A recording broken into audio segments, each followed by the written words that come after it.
लड़की अभी जंगल में शौच करके वापस आई थी कि अचानक उसने देखा कि कैंप में उसके साथी बच्चे जान बचाकर भाग रहे हैं। डैशी को समझ ही नहीं आया कि आखिर हुआ क्या है, लेकिन अपनी सुरक्षा के लिए वह भी बाकी बच्चों के साथ एक झोपड़ी में छिप गई। जैसे जैसे और बच्चे अंदर आते गए, डैशी के मन में एक अजीब सा डर बैठने लगा। किसी को कुछ पता नहीं था कि आखिर बाहर क्या हो रहा है। तभी अचानक एक गोली चलने की आवाज आई और उसी पल सभी के अंदर डर की लहर दौड़ गई। अब साफ हो चुका था कि बाहर गोलीबारी हो रही है। बच्चे डर के मारे कांप रहे थे, एक दूसरे से चिपकर बैठे थे, क्योंकि यह कोई आम जगह नहीं थी, यह बच्चों का कैंप था और अब कोई नहीं जानता था कि आगे क्या करना है। तभी डैशी को अपनी छोटी बहन याद आई जो अभी बाहर ही थी। वह सबसे पूछने लगी, क्या किसी ने पीली स्वेटर वाली लड़की को देखा है? लेकिन वहाँ सैकड़ों बच्चे थे, अलग अलग क्लास के, कोई किसी को नहीं पहचानता था, इसलिए किसी के पास जवाब नहीं था। उधर बाहर गोलियों की आवाज और तेज होती जा रही थी। सब बच्चे एक दूसरे से लिपट कर बैठे थे, डर के मारे कांपते हुए। डैशी ने भी मजबूरी में अपनी बहन को ढूंढने का ख्याल थोड़ी देर के लिए दबा दिया। तभी अचानक किसी ने चिल्लाया, कोई आ रहा है। ये सुनते ही सब बच्चे दरवाजे की तरफ भागने लगे। डैशी भी उनके पीछे भागी। बाहर का नजारा देखकर उसके होश उड़ गए। चारों तरफ तबाही थी, जमीन पर बच्चों के शव पड़े थे। भागते भागते डैशी की नजर एक घायल लड़की पर पड़ी जो जमीन पर गिरी हुई थी। वह तुरंत उसे उठाकर अपने साथ जंगल की तरफ भागने लगी। कुछ दूर जाने पर उसे एक छिपने की जगह दिखी जहाँ कुछ बच्चे पहले से छिपे हुए थे। वो भी उस घायल लड़की को लेकर वहाँ छिप गई। थोड़ी देर के लिए उसे राहत मिली, लेकिन गोलियों की आवाज बंद नहीं हुई और सबसे डरावनी बात, गोलियां चारों तरफ से आ रही थी। इसका मतलब था कि हमलावर एक नहीं कई थे। कुछ बच्चों को लगा कि शायद ये कोई अभ्यास ड्रिल हो, लेकिन तभी एक बच्चे की दर्द भरी चीख सुनाई दी और ये शक भी खत्म हो गया। अब सबको समझ आ गया ये असली हमला है। तुरंत पुलिस को फोन किया गया, लेकिन जवाब मिला कि कैंप शहर से दूर है और पुलिस को आने में कम से कम 1 घंटा लगेगा। ये सुनते ही सबके होश उड़ गए। डैशी ने भी अपनी बहन को फोन किया, लेकिन कॉल उठाया ही नहीं गया। तभी एक लड़का भागते हुए आया, उसके सिर पर खून लगा हुआ था। उसने बताया, जो लोग गोली चला रहे हैं वो पुलिस जैसे कपड़े पहने हुए हैं। ये सुनकर डैशी हैरान रह गई। पुलिस बच्चों पर गोली क्यों चलाएगी? लेकिन अब सोचने का समय नहीं था, सबसे जरूरी था वहाँ से निकलना। कुछ बच्चों ने तय किया कि छिपे रहना सुरक्षित नहीं है और वे जगह बदलने लगे, लेकिन डैशी उल्टी दिशा में भागी सीधे कैंप की तरफ, क्योंकि उसे लगा उसकी बहन वहीं होगी। वो टेंट्स के बीच छिपते हुए आगे बढ़ी। एक छोटी सी गलती उसे मौत के सामने ला सकती थी। तभी उसकी मुलाकात एक पीली जैकेट पहने लड़के से हुई। वह उसे साथ चलने के लिए कहती है, लेकिन लड़का मना कर देता है। कहता है, मैं अपने भाई का इंतजार कर रहा हूँ, हमने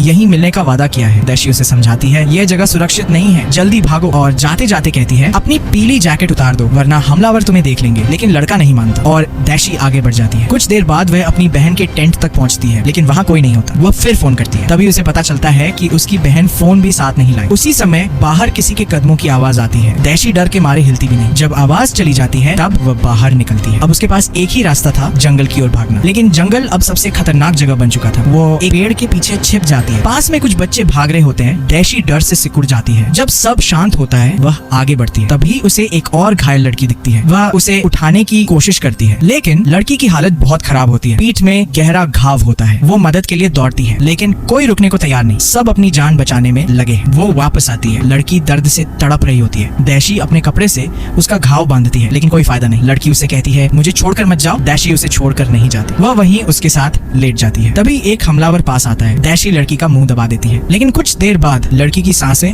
धीमी हो जाती है और वो दम तोड़ देती है। तभी लड़की की माँ का फोन आता है, लेकिन डैशी फोन नहीं उठाती, क्योंकि वह उस दर्द को सुन नहीं सकती। वह खुद को संभालती है और फिर भागने लगती है। अब उसे अपनी बहन को ढूंढना ही था। वो भागते हुए समुद्र किनारे पहुंचती है, लेकिन वहाँ का दृश्य और भी भयानक होता है। पहाड़ी पर कई बच्चों के शव पड़े होते हैं। वह छिपने की जगह ढूंढती है, लेकिन हर जगह पहले से लोग छिपे होते हैं। तभी उसकी मुलाकात जेफ नाम के लड़के से होती है। वह उसे अपने साथ छिपा लेता है। गोलियां पास आ रही होती हैं। सब डर से कांप रहे होते हैं। एक लड़की चिल्लाती है, कोई हमें बचाने क्यों नहीं आ रहा? तभी दूर एक नाव दिखती है, लेकिन बाहर निकलना बहुत खतरनाक होता है। कुछ बच्चे भाग जाते हैं, बाकी छिपे रहते हैं। अब सिर्फ डैशी और जेफ बचे होते हैं। डैशी अपनी बहन को ढूंढने जाना चाहती है, लेकिन तभी ऊपर से गोलियां चलने लगती हैं। वह रुक जाती है। जेफ उसे शांत करने के लिए कहता है, गाना गाओ। वो गाने लगती है और तभी किसी को याद आता है कि उसकी बहन समुद्र किनारे छिपी है। डैशी खुश हो जाती है, लेकिन तभी फिर गोलियां चलती हैं। ऊपर बैठे हमलावर बच्चों को मार रहे होते हैं। कुछ ही मिनटों में सब शांत हो जाता है। डैशी उठती है और बहन को ढूंढने निकलती है। रास्ते में उसे वही पीली जैकेट वाला लड़का मिलता है, लेकिन अब वो मर चुका होता है। डैशी टूट जाती है, लेकिन आगे बढ़ती है। तभी अचानक गोली चलती है और डैशी गिर जाती है। इस बार वह उठ नहीं पाती। जेफ उसे छोड़कर आगे बढ़ता है और अंत में एक नाव तक पहुंच जाता है। वहाँ कुछ बच्चे बच जाते हैं और तभी एक लड़की पीली स्वेटर में दिखती है। वह डैशी की बहन होती है, लेकिन अब